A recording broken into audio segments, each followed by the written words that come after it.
Here's part 4 of our conversation with Mark Stein of Vanilla Fudge. This is Rock History Music. But see, on paper, if someone had told me someone's going to remake all these songs, and I mean, they're all well known, but you're completely reinvent. You guys invented reinventing a song because it was a fresh. But where did that come from? Of grabbing these songs and going, we're going to make them our own, or whatever you said at the time. Well, look, I was originally influenced heavily by Felix Cavalier and the Rascals when it came to Hammond organ and soul singing, blue-eyed soul singing, and all of that. I mean, they were great, and Felix inspired me. The Rascals inspired Carmine too.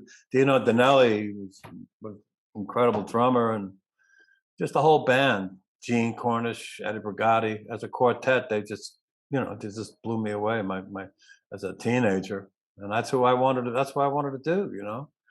That's when I got my first Hammond organ. I was so inspired by Felix. And then I went and saw a band that people were talking about called the Vagrants, which there was a guitar player by the name of Leslie West in that band. And that was the first band I saw taking songs and slowing them down and adding dynamics and drama to them. They would take a song like Exodus and made this whole production out of it. And If I Were a Carpenter and it was just so mind-blowing that I went home after seeing him that night, and that's what I wanted to do, man. I mean, it was like the Vanilla Fudge was really a hybrid of the Rascals and the Vagrants. That's really what it was. And that's what I told Tim Bogert. I said, this is what I want to do, man. Let's do this. He passed away, unfortunately, in January, a great bass player from the early days. Mm-hmm. And that was my initial inspiration. But did anybody tell you, Mark, did anyone say, hey, Mark, that's nice, but you're freaking crazy? A lot of people said I was crazy because we weren't writing our own songs. But I used to say, well, we say what we want to say in our arrangements, A lot of people accused us of plagiarism because we were doing other people's songs. They didn't get it, a lot of people in the beginning, but when that first album actually broke on the scene, it blew so many minds. It was we just became the darlings of underground radio. They used to play that whole album on the radio, man. Everybody used to come to see us. The Beatles came to see us in England in '67. We were the cats that dared to be different. The 3-minute song was, that was the standard on AM radio. But when we came out with these long, involved symphonic arrangements, it was like, wow. It was like a whole new approach to rock music. And we inspired bands like Uriah Heep and Deep Purple and Styx and even Led Zeppelin, who actually opened for Vanilla Fudge in the late 60s.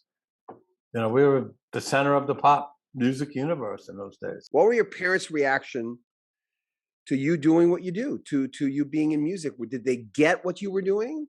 My father was my first agent. He was my first manager. Excuse me. When I was 11 years old, I had a record out. I mean, he used to push me into the streets. He got me into a rock and roll show.